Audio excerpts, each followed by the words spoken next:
Hey, Quench Crew. This is just a reminder. You're not too old. It's not too late. And that dream that's been inside of you, well, maybe now is the time for you to share it with the world, and it just might change your life. Stay tuned because this is going to be a good one. Hi, I'm Lynn, I am Jace. and welcome to our channel, Gen Gen X X Quench. On this channel, we've spent a lot of time educating you about traveling and living abroad and this whole pre-retirement life stage. But today, we're also here to encourage and inspire you. We have a very special guest with us today, and he's going to do just that. Jice? Thank you, Lynn.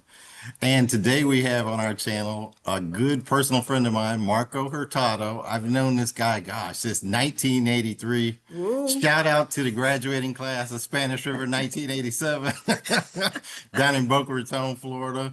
But Marco, gosh, your story is inspiring. And I'm going to read some of your stats, some of your bio, and you can fill in the blanks of what I missed. Sure. But again, I've met. You know him as Marco, Yes. but The world world knows knows him him. as the bearded boomer. And we're going to get to your alter ego there. But you were an accountant, had a 30-year career in corporate America on the CPA side as well as internal audit. But you went from corporate to creative. You began doing Brazilian Jiu-Jitsu at the age of 44. You started teaching in 2021 and you earned your black belt in 2023. Very impressive.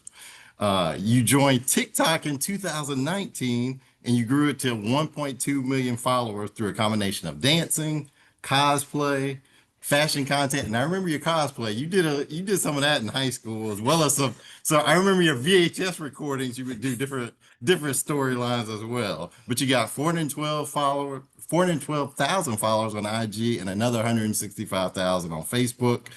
And you also are married to the beautiful wife, and you have two beautiful daughters. Anything I missed in terms of introduction, you can fill in.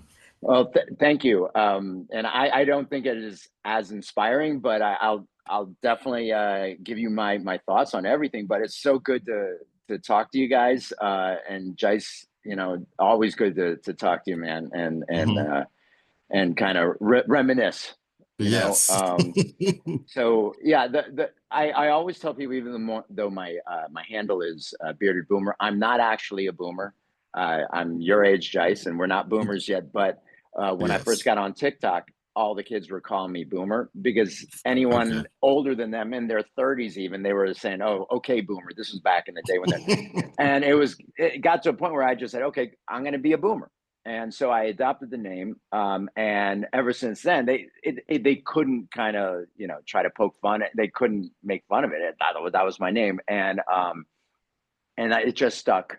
And by the time I got a lot of followers, I didn't feel like changing it at that point. And Right. I like the alliteration of bearded boomer, so I kept it. But I always Mhm. have to explain to people that I'm not actually a boomer. We're shy of being boomers by a few years. Yep. But at the same time, I think I'm going through some of the stuff that some of the boomers are going through now, in terms of Yes. retirement and so forth. Mhm. Yes. So we're gonna just jump right in. Okay. All right. Question number one. Can you walk us through your journey from going from corporate America to retirement? And you had a family, like the two of us, we don't have kids. So how did you make that happen? So you're in corporate America, you're working 30 years, and now you're like, oh my gosh, I got a wife, kids. Do I have enough money to retire? Tell us about that. Because the Sure. biggest thing our financial advisor always tells us is, what are you going to do after you retire? Do you know? Do you have a clue? So Yeah, I love and a to hear that. plan. Yeah, Yeah. what the plan was for retirement and was yours planned or not? And how did that come about at, probably an earlier age than most people since we are Gen X? Yeah. Sure. Yeah. So mine was unplanned. I was working. I'd been working for Pfizer for 23 years, Okay. and during the pandemic, completely unrelated to the pandemic, obviously, because they were doing well. They were making reorganizations, and they had been making reorganizations for like 15 years. Yep. I had survived many of those, but by the time this one came around, politically, I had no more alignment. The people who Okay. were supporting me were already out of the organization and this and that. One thing led to another. I was the odd man out. Okay. And so this was after 23 years. They gave me a good separation package. And initially anytime someone's let go, you feel kind of you self-doubt, a little bit of depression in the sense that why me and what did I do? What could I have done better? And they don't like me. But then, I started looking to maybe get back into the workforce. And so I started on a few interviews because I want to kind of change my career path a little bit. But so I kind of just went back and interviewed a few places. Then I sat back and I said, I really don't like what I'm doing anyway. Right. And I then looked at my, on Fidelity and all these other, financial institutions, these banks that you have, they usually have an app that you can use to plan out and test out what your retirement plan status is, right, at this point in time. And so I reran the numbers, kind of saying, okay, what if I just retired now? And I made it as conservative as possible, spending, like I had a mortgage until I died at the age of 92 or something like that, really pressure tested it. And it came back that it was okay to retire. It wouldn't be the same type of retirement had I retired in 10 years, right? In terms of what I would be able to afford and whatnot. But it was definitely a retirement that I could be comfortable with a lifestyle that we wanted. And so that being the case, at that point, I started looking at it completely differently. And then I looked at it retrospectively as well and realized that I actually hated what I had been doing for 30 years. Wow. But you kind of put on a face and you kind of have to assume the role, right? Your corporate role, you got to, okay, I'm a big boy. I got a family. I have to provide, and this is what I do. And that's fine. Because sometimes that's what you need to do. You aren't going to always love your job, but I ended up in accounting just because I needed a major. I had started in pre-med, and then chemistry hated me. I hated chemistry as a mutual thing. And so I dropped that and I had to find something else. Accounting just worked out to be great. I understood it. Next thing you know, 30 years in that kind of field of accounting and compliance. And I absolutely hated it. And I it allowed me great things. It provided for me financially. I got to travel and see the world. But the work itself was just unfulfilling and disappointing, at best. So when I made that realization, it changed everything for me, because then it freed me from the shackles of this job that I realized I hated, and allowed me to do whatever I wanted. And that whatever I wanted then kind of transitioned into these other things, jujitsu. They started just kind of falling into place. But I always now look back on, what if I had just followed what one of my passions were back when I graduated school, which was dancing. And I never followed it because back then it wasn't a thing, right? There was no path. There was Well, no and then path. probably, I mean, were you even encouraged to do that? As Oh, far as like everybody, life teaches you, you go to school, high school, graduate, and then it's like military work or college. I mean, it's nobody has a path of military work, college, and dream or passion. You have to, then you're a responsible adult and you have to go down this path for 30 years. exactly. My parents expected me to be a doctor, engineer, or lawyer, and I failed by becoming an accountant. But that that was their mindset, that that's what would be successful, and but that's what I needed to do. So even considering, I couldn't even consider something outside of that realm. And back then we didn't have the internet where you could kind of research different career paths, or anything. You were really dependent on whatever your guidance counselor, which we didn't have much of like a guidance counselor program at Spanish. No. We were the first graduating class to go all 4 years, so it was everything was brand new. And then, but like no one would have like suggested, hey, maybe there's something you could do with this. No, now I think it's a little bit different, but I want to put a pin, like you said that so that passion for dance has always been there. How did it manifest? And Joyce told me, as far as like when you were in high school and you were younger, I mean, was it any kind of professional, formal dance lessons and training, or it was just kind of like being a kid in the 80s and, taking advantage of the great music that we had and dancing and, Yeah, that type of thing? it was just there were no dance classes back then. No, I mean we like pick stuff up. We'll like go out, we'll go to the clubs, then we'll see someone Go to doing the something, then clubs. we'll try to like imitate it, and then like work on it in front of the mirror. I mean, this is back in the day where, yeah, this kind of dancing, it just wasn't taught. You kind of, it We was, did have Yo MTV Raps and stuff like that where you could maybe yeah. catch the latest stuff to pick it Videos. Yeah, up. Yeah. yeah. The Hmm. late, yeah. But that was like a little bit more when we were in college, That's true. I think, That's true. right? And Yeah. then in high school, it was just kind of like we would go Yeah, pick it out up. and yeah, and pick it up, and it wasn't formal. And then the other styles of dance that I learned again were just through friends, through dancing, with friends and parties or going to clubs and just figuring it out. Um, yeah. And so then did you, even while you're being an accountant, was there any kind of dance that you were doing in your personal life? Or, I mean, did you feed that passion in any kind of way, knowing that it's working, getting married, the kids are young and all of their activities? Did you just put it on the back burner? It was really on the back burner completely. And it wasn't until I kind of had an outlet through TikTok that I really started doing it more. Hmm. Hmm. So I credit social media for giving me that push to, okay, uh, work on it a little bit more, and people seemed to enjoy it. So then I would continue doing it. Um, and that brought me enjoyment, right? So Hmm. making other people happy brought me some happiness as well. And so that's when I really started focusing it on it a little bit more. Beyond that, before that, it was really just if there were parties, I would dance, and that's it. I wouldn't dance really. I even realized that even at home, I wasn't I wasn't even dancing. I wasn't even listening to music as I should have. And I tell people, because one big difference that thing that made a big difference for me was um, playing music in the kitchen, because that's where Hmm. we spend most of our time. So now I always have music playing in the kitchen, and I have like a variety of playlists, and depending on what it is.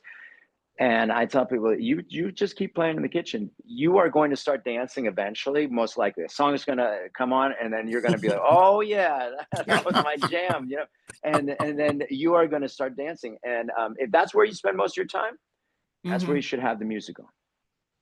So let's jump into TikTok. Was TikTok the first platform? Go back to, I mean, how are you sitting around? Were you active on social media as Marco beforehand? How did the TikTok and Bearded Boomer come about? Which one came first? Were you TikTok and Marco and then changed your name? What was that first TikTok like, or you sitting around saying, you know what, I'm going to put a camera in front of me and start a TikTok channel? Yeah, I joined TikTok because my kids were on it, and so I wanted to see what they were doing. Before that, I was on Facebook, but just in a private, setting, and so the profile wasn't shared, and so what? It really wasn't like it wasn't TikTok, because once you open yourself up publicly, it's that feeling of nervousness, and you have Right. to Mhm. kind of just accept it, Right. because you're going to get feedback, good and bad, and you just have to like learn to deal with being open like that. So I wasn't like that until we did our first video in TikTok. It was with my daughter. It was like some trend I saw, and I thought it would be funny, and it went fairly viral at that point. Mhm. The It was first like one, your the first very the one. very first one we got lucky. I got it got to like 70,000 views, which was great back then for us, Okay. especially for the first one. And we were like, whoa, this is amazing. And then I started incorporating some dancing into it, and then I kind of tested to see what the people liked. People then said I look like this anime character from Dragon Ball. His name is Master Roshi, And so then I looked into Master Roshi. I watched like the first 3 seasons of Dragon Ball to understand the character, and then I started cosplaying the character. I made like some props for like a shell and this and that, and people seem to like that as well. So I started initially I started tailoring to what my audience wanted, kind of like moving it around. And in retrospect, I think what people should do if they start off any kind of social media is to find a niche. And the niche is where you can do better in terms of, a revenue stream, right? You have more engagement. I didn't really find that niche because I was kind of all over the place. I did some comedy, I did some cosplay, I did some dancing. And so the followers that I have are not all like focused on one thing.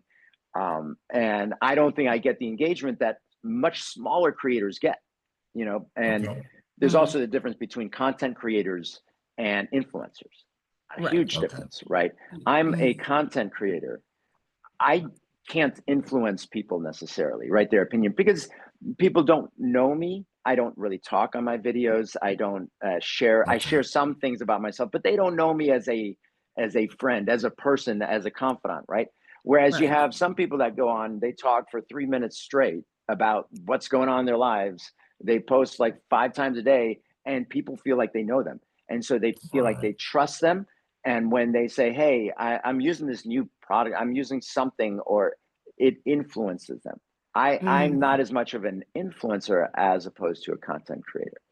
And so looking back at things like in terms of if anyone is trying to start off with social media, one of the things I would definitely recommend is find a niche and then, figure out how to engage your viewers in a way that they will trust you and they will, they will follow you from that perspective, as opposed to just getting up there and dancing. All right. I've got another question. Now, how were you discovered? Because you went on TV as well. You were invited to a TV show. How did that come about? Yeah. So there was a show on NBC. It lasted 1 season. It was called Dancing with Myself, and it was hosted by Shakira. And so they reached out to me on Instagram, and that's how they found me, asked me to audition. I auditioned online, and then a few times, and then they liked me, and I went down for the first shooting down in Atlanta, outside of Atlanta, Conyers, and yeah, it lasted one season. It was a blast. It was so much fun. I've never done anything like that before. So that was also in the year of yes, meaning I basically said yes to everything that came my way because I just wanted to like experience new things. So regardless of if it was out of my comfort zone, I was going to say yes. And so this is like one of those things. I also did a short one line in a movie that was shot, a short film that was shot in Newark. And so like that year I just started saying yes to everything.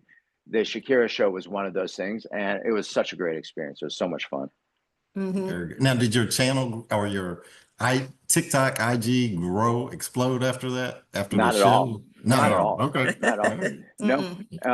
It was the weirdest thing. None of the people on it really had like, massive growth in their followings. It's strange because I also think that the people who are watching TV shows aren't necessarily the same people who are on social media. Social media following. Yeah, it's a different Yeah. form of entertainment and that type of thing. Yeah, it really is. So it didn't really translate. So, but that's fine. I did it for the experience and not for the followers. But I know a lot of those other people that I was doing it with. I was the oldest guy there, but the rest of the people there, they were all trying to make careers out of entertainment, out of dancing or theater or things like that. And it was really interesting to see because they're following their passion, right, and doing something that I didn't do back when I was in their shoes and I was in like Lebanese. So it's just interesting to see how I think society has changed and opened up different opportunities. It isn't the same kind of career paths that we had back in the day. There are a Right. bunch of different ones out there. But it's an interesting dynamic, I think, for a lot of people in our audience that is probably can relate to you as far as like working these corporate careers. I always kind of say we played by the rules. We went to school, maybe went to grad school, got a job, got a house in the suburbs, married, kids, dog, whatever. And, wake up one day and realize I don't like any of this, or I've been miserable and that type of thing. And it's an interesting dynamic that now you have. I mean, would you consider what you're doing now a career? Or you talk about the young people that are pursuing it, but they're trying to make a living and a life out of it.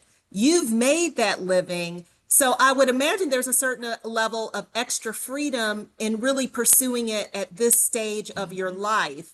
Can you speak on that to try to encourage someone that has that dream, whether it's dancing or cooking or baking or, want to do a cross country bicycle ride, whatever it is?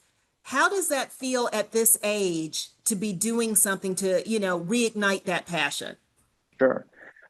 So the advice I give to my kids is it's important to find something that you're passionate about, right? So and then figure out how to make enough money with that passion to support the lifestyle you want. So there's a lot of components in there, right? Right. Yes. If you need a jet setting lifestyle, then you have to understand that the passion that you're trying to follow might not support that lifestyle. Or Mm-hmm. maybe you can figure out how to support that lifestyle, but those things have to adjust, right? That they have to go in line. You can't follow a passion that's going to not deliver you the income that you need to support the lifestyle you want. Mm-hmm. But if all of that is aligned and you're okay with a certain type of lifestyle and you can figure out how to get to that lifestyle with the passion, that's great. The place that I'm in compared to the younger people in terms of following your passion is I don't necessarily need the money now as income to support my family, to support myself. I'm doing it for fun, and the income is a benefit, but it is not the most important aspect of what I'm doing. If I were to change that and really pursue dancing or jujitsu, because I even talked to my professor about what if I opened up a similar type academy somewhere else, and I thought to myself, I could do that, but there's a lot of work involved in that. There's a lot Yes. of headache, and then you are the business owner of that. So now Mhm. you have the business side headaches of everything. I love teaching, you Mm-hmm. know, and I'm enjoying that so much, and I feel like I hated what I did for 30 years. I really want to focus on enjoying what I'm doing, as opposed to tainting that a little bit with the business side or anything like that. Same with Right. dancing. I don't want to put pressure, and even on social media, I'm not doing that for money. I'm not barely getting anything off that. But the thing is, I do it because it seems to bring people, some form of happiness, and we'll get into that later. But they tell me, they message me, or they'll comment that I made them smile that day or something like that. Even those little things make me feel good. But at the same time, I do it at my own pace. If I want to post, I post.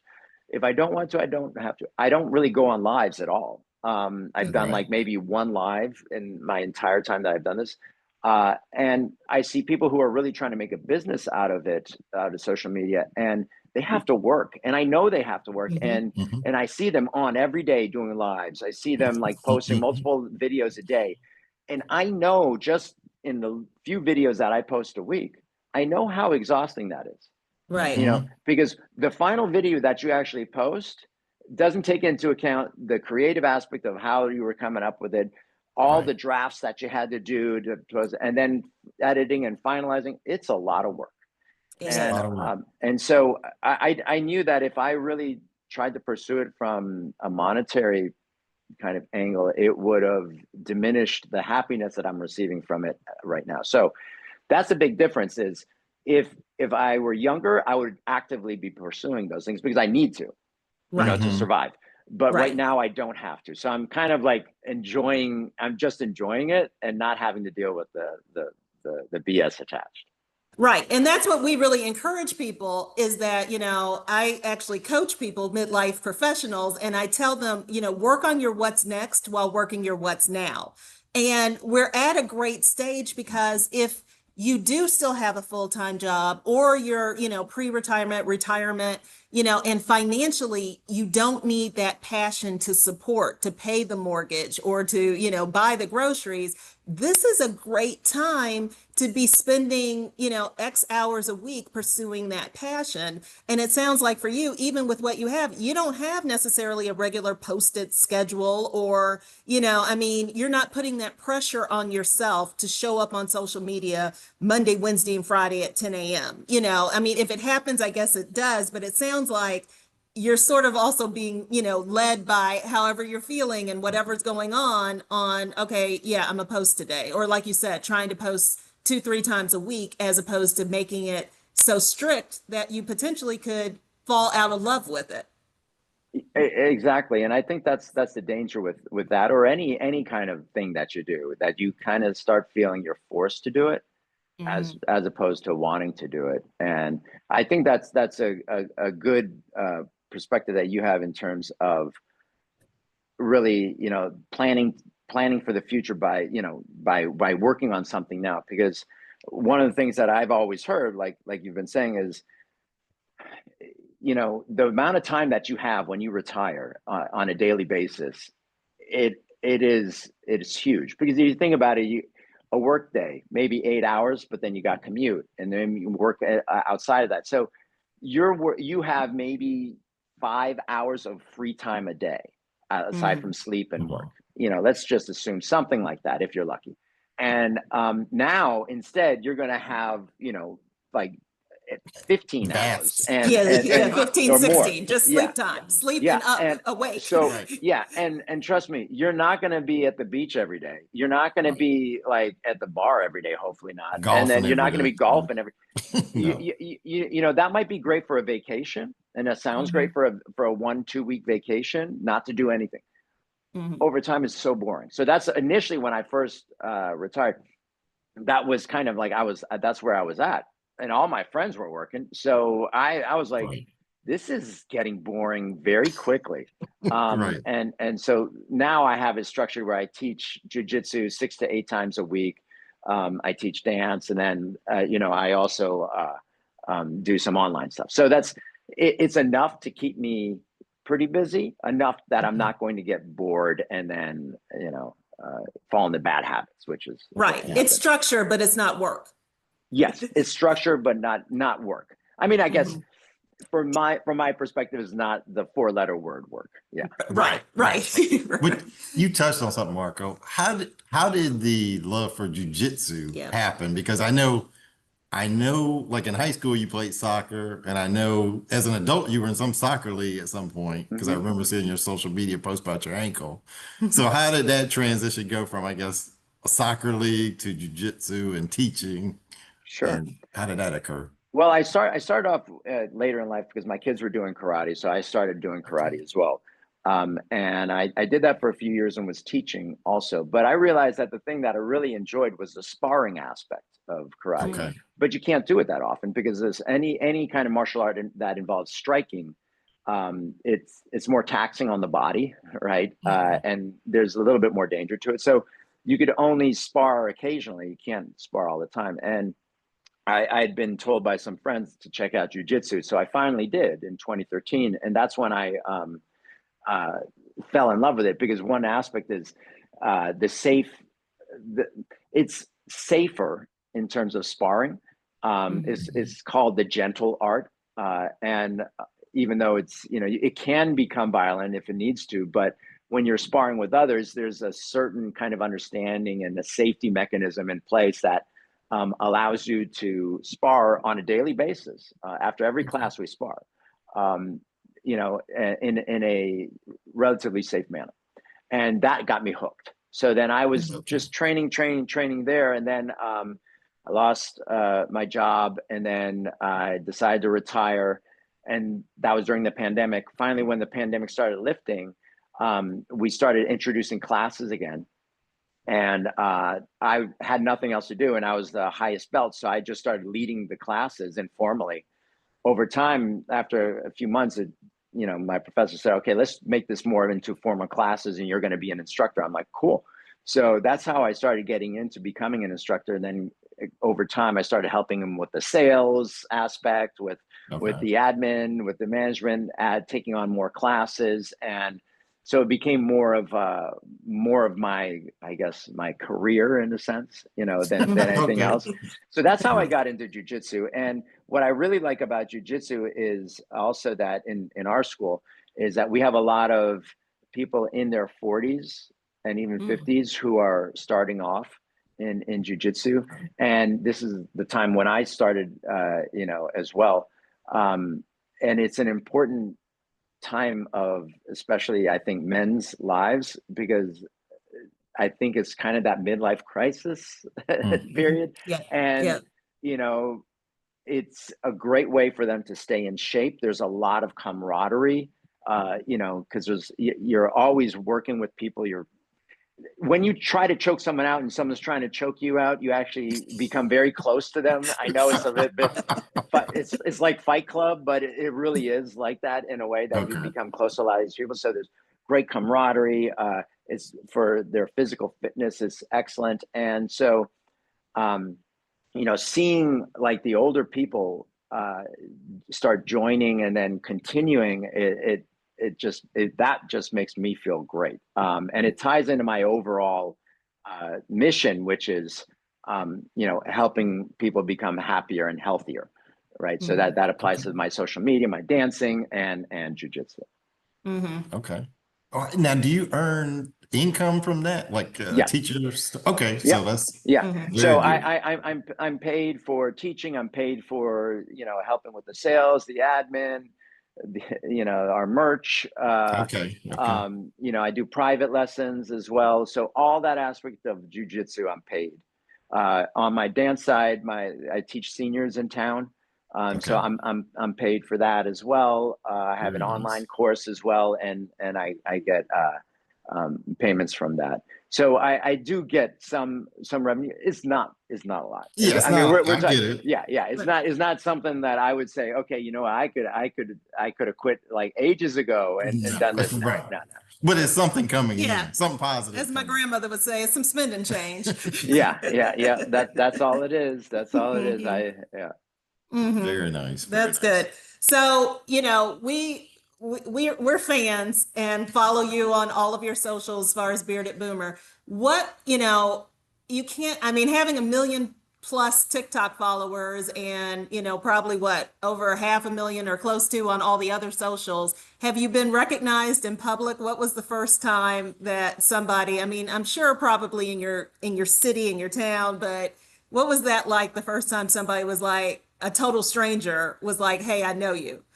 Yeah, no, it definitely it happens around town. And it's funny because I'll be standing in line at the grocery store, and I just, anytime I see someone turn and then turn again and then I kind of know that they recognize me probably. Um, and so that has happened often in town.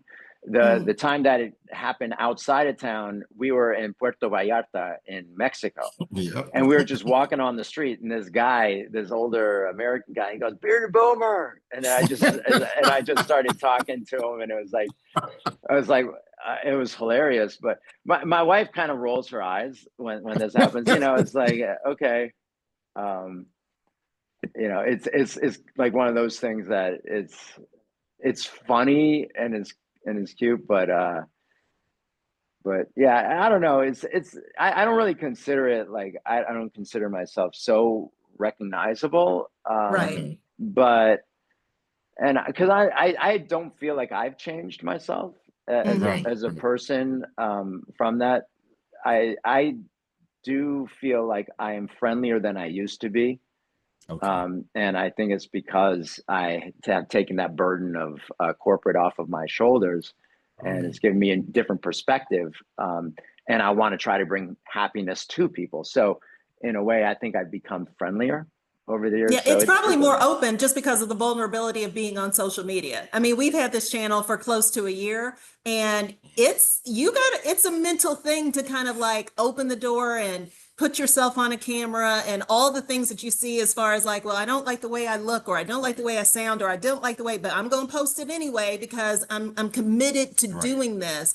And yeah, it does show up not just on the screen, but in how you carry yourself that, well, heck, I'm putting myself in front of people every week. When I'm walking down the street, let me smile and say hello to people, and just be more open like you said, I guess it is that kind of year of yes, somewhat in micro doses all the time.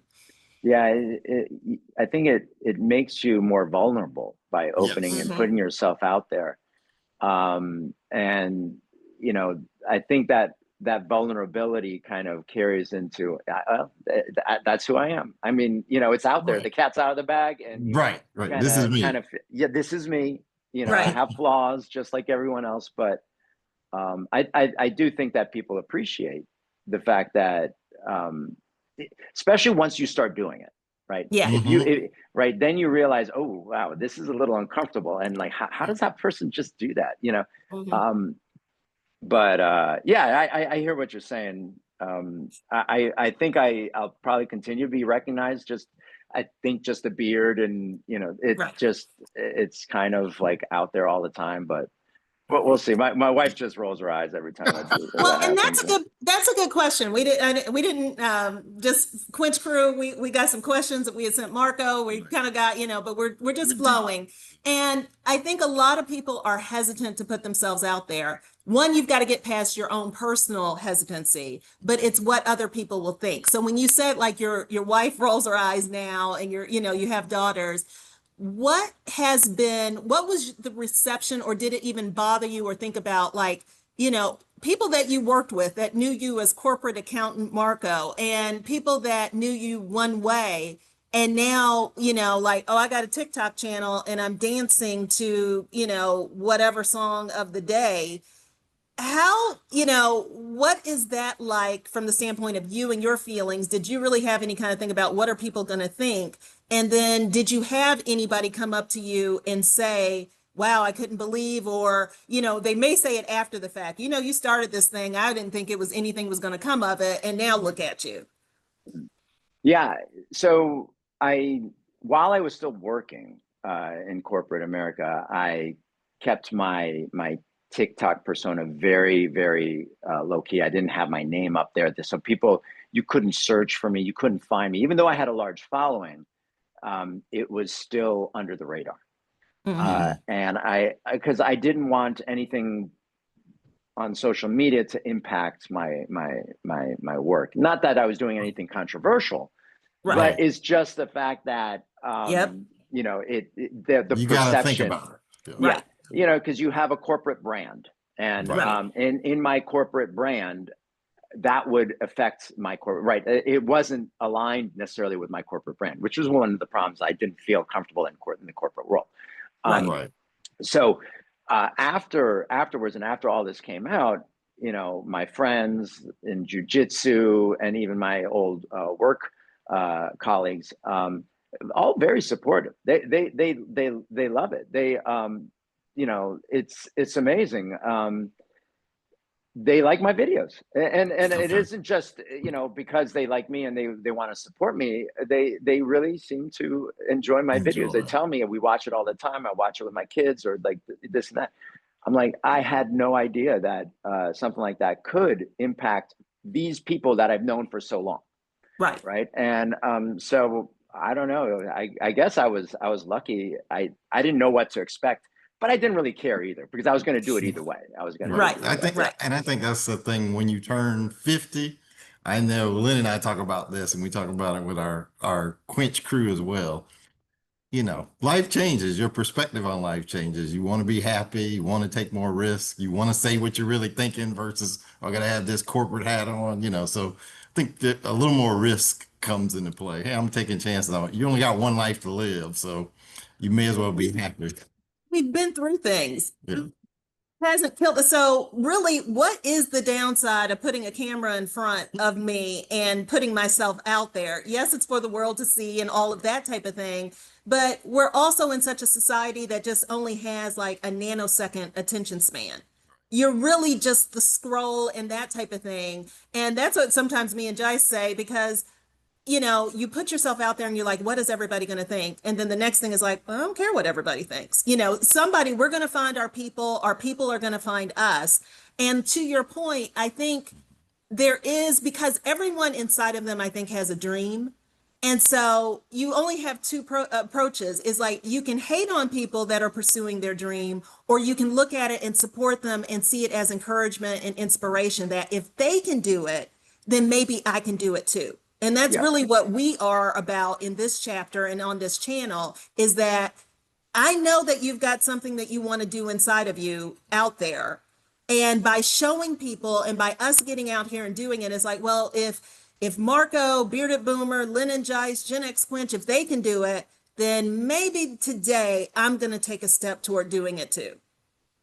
Yeah. What's And the and worst that's that can happen? what's the worst that can happen, right? I mean, especially if there's something that I've seen people use social media also as a form of self-therapy. That they're talking things out. And I've also seen how the feelings that people have, or their perspectives on life, are shared by others. Mm-hmm. Mm-hmm. And so whatever someone is saying might resonate with something else. And the fact that they have the courage to get up and talk about it, like all of a sudden, okay, a person maybe who's been harboring these feelings and just thought they were alone, all of a sudden realizes, wait, this other person kind of like thinks the same way that I do. And so it's Right. not that crazy. It's not, it's like one of those things is normal to feel scared or whatever it is. So I think it's that first step of Right. just Yep. getting out there and doing it. You know, obviously there you do want something that you want to talk about, right? And that's probably the best thing to do, is not just randomly spew like different things. Right. It's like but if you do have like kind of like a theme, you'd be surprised in terms of the following you might be able to obtain from that. Right. Because like you said, there are a lot of creators smaller than you, but because they're niched in their focus, they do have a tighter community or a more engaged community. And that's what, those of us that kind of have started in this journey and learning, is that you don't need millions of people. You can build a community with dozens and hundreds of dedicated people. Oh yeah. And it's not, a lot of times it's not even just the motivation. It just may be because you love something and this is the season that you're in and you want to share it with others. Completely. Mhm. Yeah. Yep. And surprising. Yeah. Right. Let me ask this, Marco. What's the greatest satisfaction you've gotten in this season of your life? So you're post corporate, you're doing what you want to do, you're empty nester, I think, at this point. But what's the biggest satisfaction that you've gotten? Well, I think right now is the realization, that I can be doing what I love to do. Mhm. And I tell my family, they know this, but getting laid off was the best thing that has ever happened to me. And I tell my family this. My wife knows that, and my kids know that. You can assume what other days we're talking about that it supersedes that, because it opened a door that I never knew was shut. Mhm. And like I told you before, I read in that book, Jace, I was a high functioning sleepwalker for, Mhm. you know, my entire career, for 30 years, just going through the motions on a daily basis, waiting for the end of the day so I could go home and then restart that all over again the next day, waiting for the Mhm. Mhm. weekends, waiting for the week, the 2, 3, 4 weeks of vacation, Right. just Right. going through that cycle, just constantly just waiting and Mhm. hoping. And it was never going to get there. I was planning to work for another 9 years before Wow. I retired. And the reason I was going to work until like around 60, 61 was, because that just seemed like the right number. Mhm. Yeah, no And reason. no reason. And when I did my retirement planning, I was like, oh yeah, if I work until then, I'll have like enough. Yeah. I never looked at retirement planning as when can I, how early can I retire, right? Right, We kind of right. pick an age because it says, okay, pick an age that you're going to retire. All right. So you Mhm. kind of think, okay, well, I'm probably going to retire like the age 60. Well, that doesn't mean you have to. If I had plugged in a different number, like Right. 55 or something like that, I could have realized, wow, you know what? I could retire at the age of 55. Mhm. Mhm. And so I think when we do our retirement planning, we don't look at how soon can we retire and live a lifestyle More comfortable enough for fulfilled ourselves. life. Yeah, Right, and because you also don't have to stop working, right? right. Mhm. You have to, you can stop doing the stuff that you probably don't like doing, and then Right. focus on maybe, hey, I'm going to start like this thing, and maybe it's going to turn into a business. Maybe it's just Mhm. like the little spending money or some whatever it is, Mhm. but Mhm. it really now allows you to be happier with your life. And so when I talk to people about what I went through, I really tell them I didn't do that before, and that's what I recommend that people do. I was lucky to get let go. I really was. Mhm. Okay. Mhm. And I would have been, with those golden handcuffs, I would have been shackled until the age of 60, 61. um, Mhm. because I'm like, why would I give this up?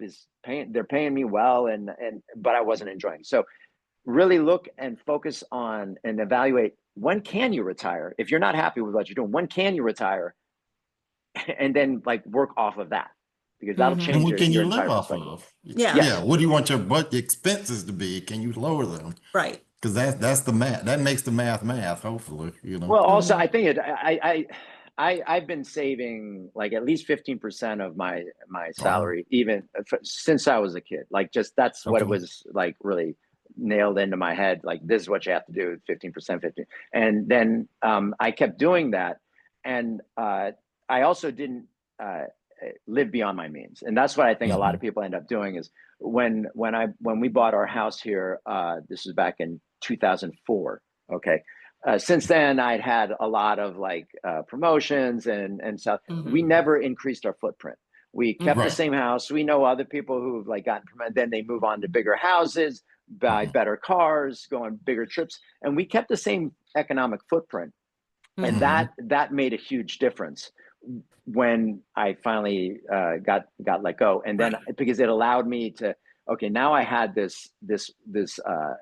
these kind of investments that I had been saving all these years, and now they're paying off, right? Right. Right. So I mean, my kids call it cheap, and I call it just very shrewd There investment. you go. There you go. Right. Shrewd. Right. Yeah, Smart financial management. yeah, yeah, yeah. Very cool. Right. So, Think, I think you've answered all of my questions. Oh, one more question. Sure. One more question. What's the biggest satisfaction you've gotten from any of your fans, students, followers, yeah, followers, any stories as how what you're doing has, Sure. you've impact of talked about that? the impact it's had on you. What about, have you gotten anything where you've heard from someone that, your jujitsu, your videos, your dancing, your teaching has impacted somebody's life? Sure. And one of the things that, in terms of what I do now through jujitsu and social media and dance, it's one of the reasons I love it is because it positively and directly impacts people. Whereas what I was doing in the past with a lot of auditing and compliance type work, it was quite the opposite. No one wanted to see me, right? So now Yeah. I'm having direct positive impact. But early on in my Instagram days, because I started on TikTok, then moved to Instagram as well. Um, I shot a video, and I don't know what it was about this one video. I don't even remember which video it was exactly. And it seemed I got a lot of responses from it. And I remember I got 2 responses from that video on the same day, and it's from 2 different women who were battling cancer. And Mm, one said she had stage 4 cancer. Um, but that song got her up, standing, and danced, and like, so she was Mm. dancing with me. And the other woman said it brought a smile to her face. She was like, I think stage 2 cancer, and it brought a smile to her face. And they just wanted to reach out and give me thanks. So that I always think back, because that just kind of like adds fuel to anytime my tank's a little low in terms of like energy to do this, it just makes me feel so good that I had an impact on someone's life, even just briefly, just a smile, just standing up and dancing. So those are the kind of things that motivate me to continue to create like some of the videos that I do and whatnot. But I talk about those two. That it just happened off of one video. So That's That is awesome. awesome. That's awesome. So what's next? Is there any other dreams that are lying inside of the Bearded Boomer, or are you just going to continue on this path? It may not be the year of yes, but what's next for Bearded Boomer? Is there anything that you can share with us, or you're content? yeah, well, as right now I'm just enjoying my life, and so I don't want to change that. We had talked about maybe moving and retiring to Portugal, for instance. But the reality is our entire social network is here. And it would be really difficult to just pick that up and move overseas. And why, right? I'm enjoying it so much here. Financially, yeah, we would make off the house and then like the lower cost of living over there, but we'd have to start afresh, create, new social networks out there. And it's not it's almost more of a pain than a pleasure. Okay. And then our kids, they're still in school. They're going to be going to graduate school.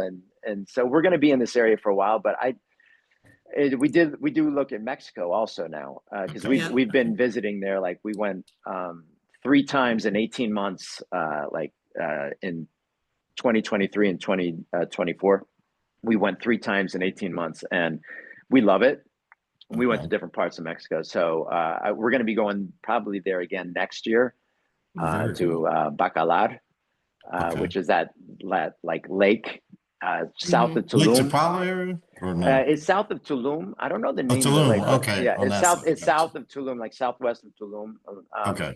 It's a town called Bacalar, which is right there. It's like really a beautiful lake. So I will probably go check that out. Maybe one day in the future we'll consider moving out there. But right now I can't see that happening. I'm just really enjoying what I'm doing right now. And Yeah, I and don't as wanna long do as planes go back and forth, you can visit. You don't have to move any place. You can just go, and maybe it becomes more that, okay, we're going to go for 2 weeks, or longer stretches of time versus Yeah. New Jersey when winter. that winter kicks in and you want Yeah. someplace warmer. There's I think the key thing is that you have options. Yes. Yeah. You Yeah, have you're right. options. You've got the right to change your mind and the right to choose what it is that you want to do. Exactly. Yeah. Anything else?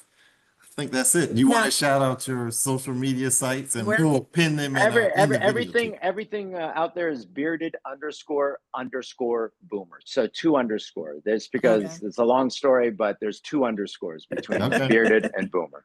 Got it. So on all the socials, please follow. You even have a YouTube channel. So we will link all of those in the description on how to find the Bearded Boomer. But Quench Crew, we hope that you have enjoyed this video. As always, give us a like, share it with someone, subscribe, and hit that notification bell so you don't miss out. And with that, We're signing off. thank Take care. you. Thanks Thanks, again, guys. Marco. Thank you Thanks. guys. Thanks for having me. Take care. Bye. Bye-bye.